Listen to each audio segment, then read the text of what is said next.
Hello and welcome to this energy update for this week. We have a gorgeous full moon in the sign of Sagittarius. So I want to talk a little bit about that and what this means for us.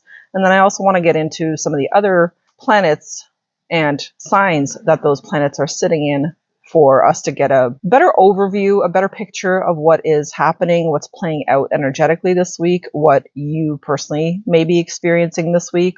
So let's begin with the moon in Sagittarius, as we have a beautiful full moon coming up on Thursday, May the 23rd. So we're already in this full moon energy. We're already captivated by it, and it's already sweeping us into our emotions. This is a very emotional full moon, actually.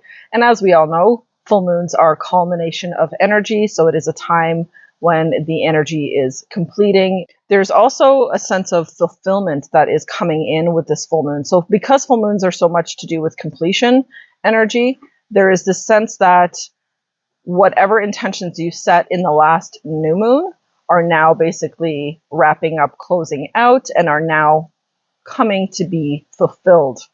This is a time of romance, fertilization, and relationships. And because we're in the Sagittarius-Gemini axis, meaning that the sun is in Gemini and the moon is in Sagittarius, both of these energies are playing out. So I'm going to break that down a little bit as well of how that is affecting us, because the Gemini sun encourages logical thinking.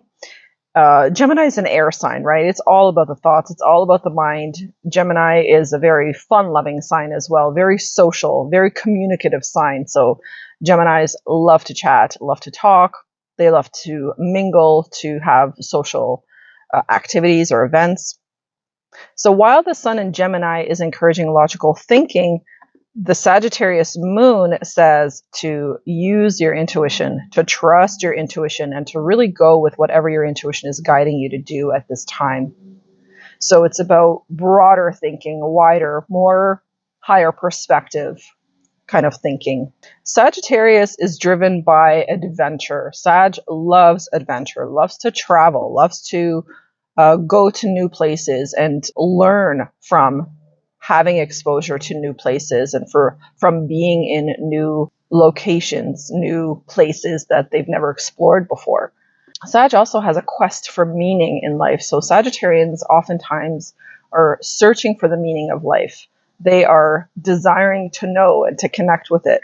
So while Sagittarius is this fun-loving, energized, and adventure-seeking, meaning-seeking type of sign, Gemini is quite the opposite, which is why they are on opposite sides of the axis, where Gemini tends to be a lot more comfort zone, a lot more staying with what I know, staying with what I'm already used to, comfortable in its immediate environment or neighborhood, doesn't necessarily like change. So neglecting either end of this axis, the Sag end, so the intuitive side, or neglecting the logical side, is really going to backfire right now. It's very, very important that we're balancing both energies, that you're balancing using your intuition and trusting your gut feelings and whatever the gut is guiding you to do or telling you to do, while simultaneously also being very logical about things and decisions that you need to make, and making sure that you are also using common sense to make decisions.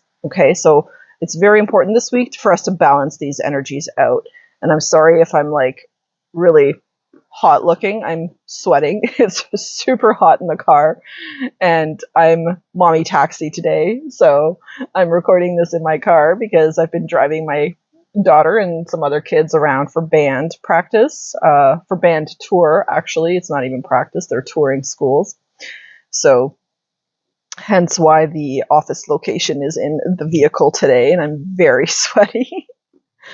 But getting back to this full moon, this full moon is so much about communication. It's about attitude and a sense of adventure. So this full moon is encouraging us to get more adventurous, get out there more, put yourself out there more.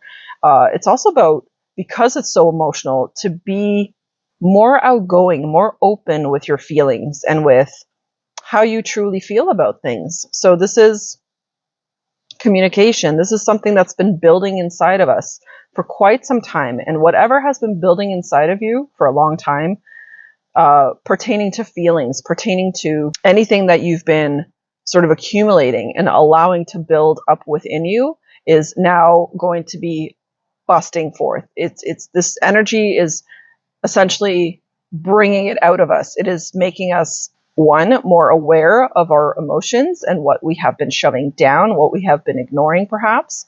And two, it is going to give us the strength and the courage to actually bring it forth now, to actually communicate it and put it out there and for it to be seen and heard. So whatever has been building inside of you now demands to be released. This is a cleansing of our vessels. This is a cleansing of our inner workings and really allowing, things that have bottled up, that we have pushed down for a long time, to now surface. So over the next 2 weeks, this energy is going to be playing out big time, and it's going to reveal to us our own truth, actually, what we have been pushing down, what we have been ignoring, what we have not acknowledged within ourselves. And we're going to discover what this means for us, because how we express this is going to come out differently for all of us. Who we need to express it to is also going to be different for each of us, right? So the context in which we put this information out there will shift from person to person depending on your specific situation. But this is like this energy of you can no longer sit on these feelings. You can no longer shove them down. They need to be expressed. They desire to be expressed. And this full moon is supporting for them to be expressed, which is great.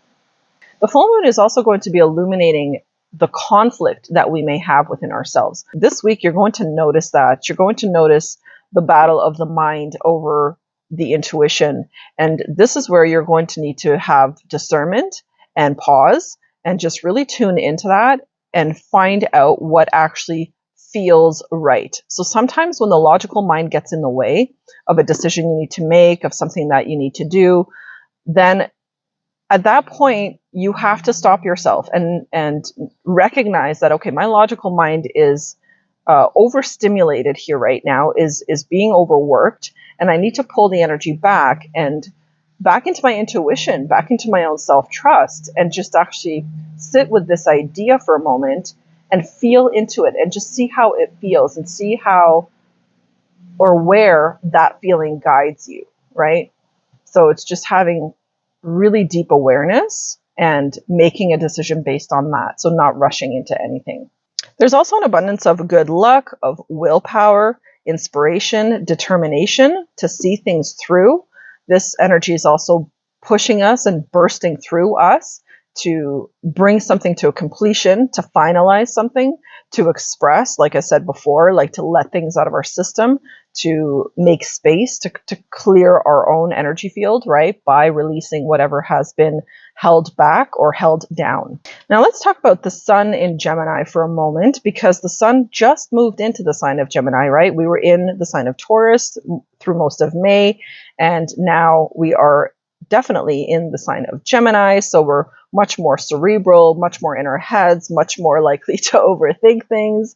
So that is a theme with Gemini. So just keep that in mind, that over the next month, till about June 20th, you might notice yourself just desiring to have more intellectual conversations, to be stimulated intellectually, cerebrally, more. There's going to be a desire or a craving for that, to, deeper conversations and true self-expression will rise within us more over the next month. So we gather information during Gemini season because Gemini is such a cerebral sign, right? It's so much about thinking and about information. Gathering information during this time is also going to be very, very common for a lot of us. There's going to be this accumulation of knowledge, of knowing, of wisdom that we need to use in our lives to support ourselves in some kind of way to move forward. So this is about becoming more objective, quick-witted, cheerful, engaging, easily adaptive, observant. So being more observant in Gemini season is very common as well, which is very good for us. And we're much better listeners during Gemini season as well, which is awesome. So many people are not good listeners, right? So these are all positive attributes of Gemini that we can embody at this time if we so choose to pay attention. Now, on the downside, however, Gemini can be gossipy, overly intellectual, so you're too much in your head. And this is how you know that you're out of balance. When you're too much in your head, you're overthinking things, you're not allowing your intuition to guide you, you're solely relying on your logic to solve situations or problems. You may become too rational when a softer touch is needed. So be mindful of that because Gemini can be very unemotional. So because of that, it's very important that you pay attention, that you don't become insensitive when you are communicating whatever it is you need to communicate to anybody. So like I said, you can definitely become more disconnected from your heart space during Gemini season because you're more up in your head. The energy is more concentrated up in the head. So just be mindful of that to keep that in harmony and in balance within you. Now let's talk about Mercury in Taurus. Mercury, the planet of communication and technology, is definitely bringing groundedness to our minds, to our way of thinking during this Gemini season, which is a breath of fresh air because it keeps us more balanced and not too far into, the Gemini, the overly cerebral. So down to earth thinking, more solid, more grounded within ourselves. Common sense definitely reigns when Mercury is in the sign of Taurus, Taurus being a very earthly, very practical, very grounded sign. We also communicate more deliberately when Mercury is in Taurus. So like we say what we mean and we are more direct with our conversations. We're also more focused on the five senses. So sensuality, actually, touch, gentleness, anything that's connected to the five senses becomes more heightened, more important during the transit of Mercury in the sign of Taurus. Practical intelligence and comfortably paced decisions. Again, here back with the taking your time to make those decisions, tuning into the intuition, making sure that your intuition is guiding you to take that action. You're not just in your head about something. Having attention to one thing at a time is also very important right now. It keeps you from getting overwhelmed. It's a very good time to get more focused, bringing the focus and the attention to a more concentrated point and focusing more on getting something done and completed rather than sort of spreading it out for the long term. And negative to Mercury in the sign of Taurus is being a little bit narrow-minded, overly conservative, or very rigid in our thinking. So Taurus, of course, has that good little stubborn streak in it, doesn't it? And so with Mercury in the sign of Taurus, it does constrict a little bit how we see things. And this is, again, where trusting intuition is going to be really, really important over the next 2 weeks. Now let's talk about Venus in Taurus, because Venus is also in the sign of Taurus. Right now, Venus in Taurus is really passionate energy. So it is this appetite for pleasure, and it's not a little appetite, like it's a strong appetite for pleasure. So Venus in the tangible sign of Taurus brings in the tangible when it comes to love and romance.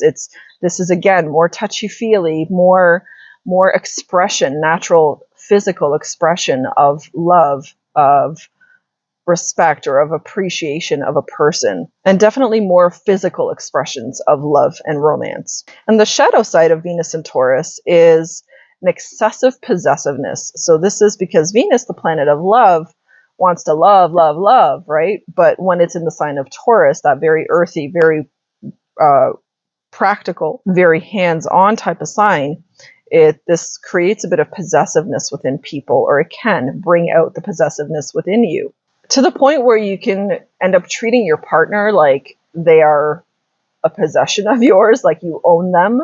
So again, just checking in with yourself, making sure you're not doing that, making sure that you're keeping your love language loving, but not possessive.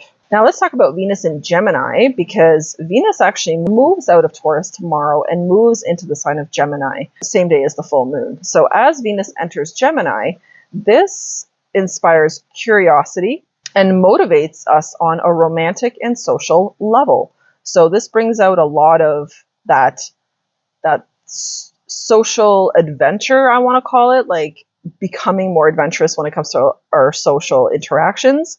Definitely we become more motivated when it comes to romantic situations. We are more friendly, more communicative, charming, and interesting during Venus's pass through Gemini. We also may keep our distance on an emotional level. Again, remember, Gemini can be very logical and a little bit less emotional. So if you are feeling like you're maybe being emotionally avoidant or distant, then kind of ask yourself what your beliefs are around being emotionally connected and close, and see if that has anything to do with why you are emotionally distant or feeling maybe perhaps too vulnerable to want to expose yourself, right? It's always our beliefs around these things that we have to question, because once you question that belief, then you can really look at like, wow, okay, I have this belief that it is not safe for me to be emotionally close with someone or to be intimate with someone. And if you have that kind of a belief, you will have a tendency to sort of, block that emotionality within you to avoid becoming too emotional or to become expressive about your emotions.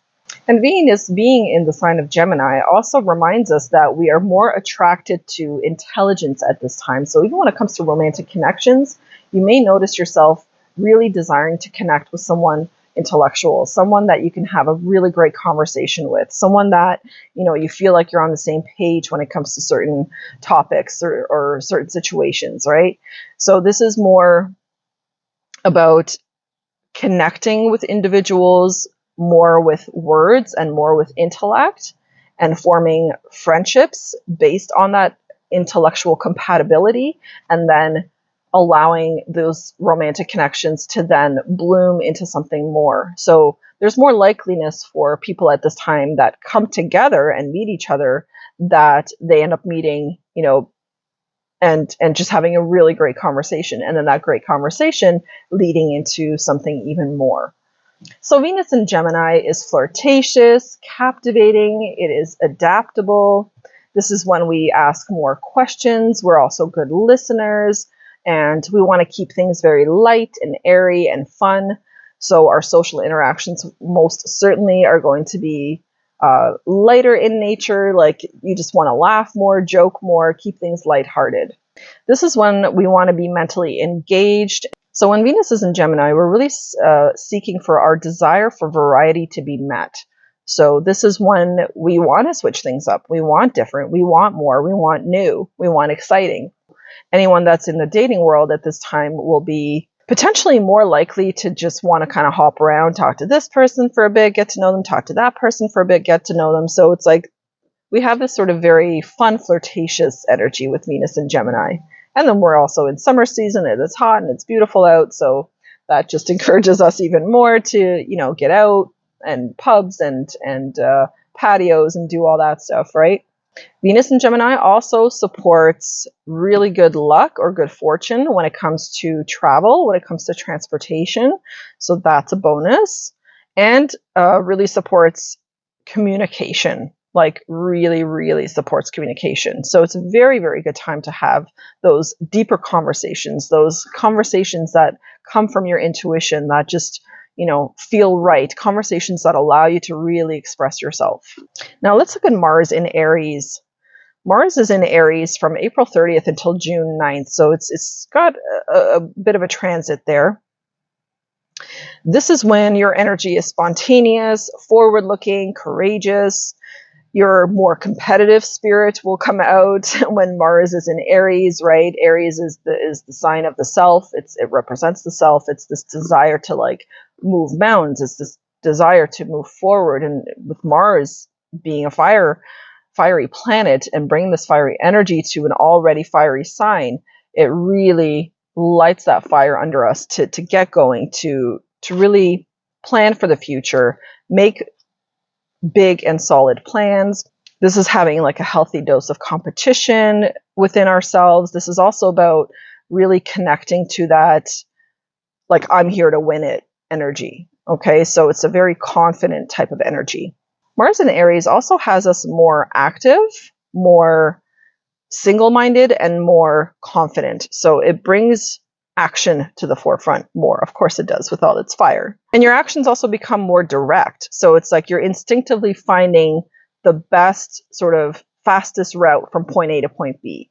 That's Mars in Aries, where you just are like, nope, this is the way we're going to do it. And we're going to get from here to here like this. And very solid, very concrete, very logical. Now, the shadow side of Mars in Aries, of course, because all planets have shadow sides, is you become more impatient because Mars and Aries are so fiery and just want to like go, go, go forward.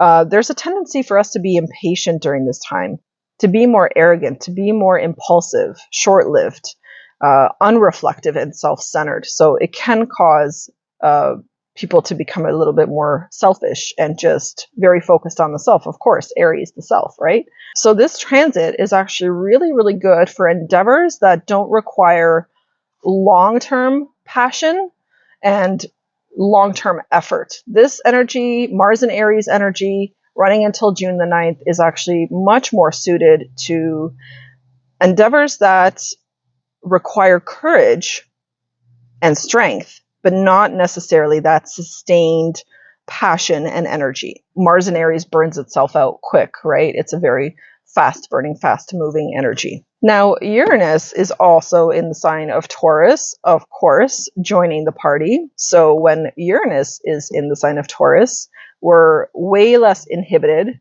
about expressing sensuality. So this, again, contributes to that whole communication thing Gemini's got going on. And we want to be more sensual, more expressive about those deeper feelings that we have. We want to really express them. Again, Taurus is like passion and tangible and physical and like, let me show you. I want to show you, right? It's that kind of energy. We're also more into self-love, body love, and pampering. So this is a time when you're more likely to want to take care of yourself, better care of yourself, really taking care of those needs, pampering yourself, loving on yourself, and taking care of your body, doing different things to really support the physicality, your vessel. With Uranus and Taurus, we're also challenging our values. So you might have like a revamp of your values where you really, really look at your value system. What do I still find valuable? What is it that is still true for me when it comes to values? What are the things that I deeply appreciate and love, that are important for me, that I seek in another person, right? And what are those values that I seek within myself? So values I want to live by, values I want to live according to. So this is something that will come up for, I think, a lot of us, and just really reevaluating. I know personally I've been feeling this and just really looking at my value system, what I still find to be true for me, what I no longer find to be true, and just, because as we get older too, our values really begin to shift. We really place more value on simple things, on just love and kindness and honesty, and integrity, on those basic, authentic needs that we all have. We place more value on that, and our value shifts from superficiality. So we tend to be more superficial when we're younger. We're into the brands, we're into, all those physical, flashy, shiny things that everybody else has, right? But as you get older, that value system starts to change and you start to care less and less about those things. Like I remember in my 20s wearing high heels all the time and like my feet killing me, and I would just totally put up with that because it looked good.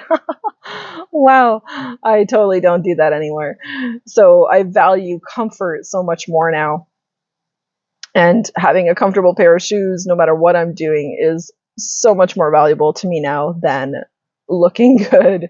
And I still try to look good and make sure that it all works together, but you know what I mean. Abrupt changes with money when Uranus is in the sign of Taurus, with valuables, possessions, and income that lead to a reshuffling of your priorities or values. So again, something with money here that is going to kind of switch out for you, where all of a sudden you're going to be like, that's not so important anymore. I'm not investing in this. I'm going to start putting my money here. So changes in your financial situation, Changes with how you handle money, how you view money is also definitely going to be playing out right now. Income also may come from non-traditional sources. So with Uranus, Uranus is always the surprise planet, right?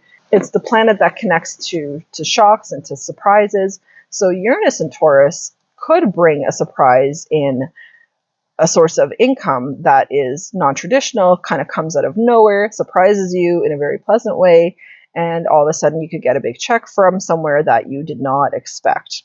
Yay for that. Let's hope we all get a check from nowhere. So now let's take a final look at the Venus in Taurus, Venus in Gemini axis, and just see how that energy is playing out and just do like a recap of how this energy is affecting us at this time. So basically on Tuesday, Wednesday, and Thursday this week, our feelings are expanding. There's this growth and this expansion with our feelings and how we feel about certain things, certain people, certain situations. Our passions are stirred and intense. So you may feel an intensity rising within you this week about something that you're really, really passionate about. We are also generous with one another. So Venus allows us to really bring that generosity, that kindness out from within ourselves and to allow others to experience it, to see it. So this is when we're ready to give each other the benefit of the doubt. And we are much more open to hearing people out than usual. So take advantage of that, hear people out if someone wants to come to you with something. We also have large appetites for love and passion and pleasure during this time. Venus is amplifying that passion and that desire within us right now for love and pleasure. There may be some overstating or overindulgence as well. Venus being so expansive can create overindulgence within us or bring that personality trait out. Make sure that you are keeping things in balance when it comes to that, because regardless, we are still inclined to see the good in people and in situations. So now on Friday and Saturday, we are seeking a deep love in which we can merge souls and personalities. So Friday, Saturday, you may notice having this really intense desire within yourself to have that super deep connection with someone and to want to connect. So if you're partnered, then you may get extra lovey-dovey with your partner at this time. You may feel this deep desire to connect on a soul level, stare deep into each other's eyes, do things that are less traditional and more emotional, more deep in nature. It's like allowing souls and personalities to merge, to come together in a really, really beautiful way. So you may be feeling quite devoted to your partner at this time, which is so exciting. Definitely take advantage of this energy. Do something fun with your partner this weekend and really connect. Do something that will connect you on a soul level, something that has more meaning to both of you than just, superficiality. Because there will be a seeking of this devotion from your partner as well. So not only are you going to be in this energy of wanting to give more devotion, but you're also seeking more devotion, and you want tangible physical evidence, right? Venus and Taurus. You want tangible physical evidence of that devotion. You want to see it. You want to feel it. Now, a Venus-Pluto trine supports intimacy, understanding, and depth in our connections. Feeling more intimate than usual will also be an energy that'll be around this weekend for sure. Deeper understanding and depth in the connection will blossom. I see it unfolding like a flower. This is a very, very strong week for relationships. So this is a very important time to really go deep, to really connect, to really communicate your heart's desire, to really express how you are feeling, and allowing yourself to feel those feelings, allowing yourself to finally free yourself, to not shove it down, to not feel like you have to keep suppressing it. So again, just as a final reminder, keep yourself very balanced between that logical mind and the intuition, and make sure that the two of them are playing nice and playing well together so that you're not in one or the other too much. So that is the weekly energy update that I wanted to talk about, because it is, like I said, such an epic weekend for relationships. It's such a great time to connect. So I just wanted to put this message out there and remind all those beautiful people who are partnered to love on yourselves a little extra this week and love on your partners a little extra this week, because doing that will really bring out the best in both of you. So thank you so much for watching. Check out the description box for all my different offerings. For my course, Becoming 2.0, this is an excellent time to get into a new mode of being, a new way of being, a new expressive self. So this course will help you with that. It will help support you to become the most authentic version of yourself. Definitely check out the waitlist for that in the description box below. Thank you so much for watching, and I'll see you in the next video. Take care.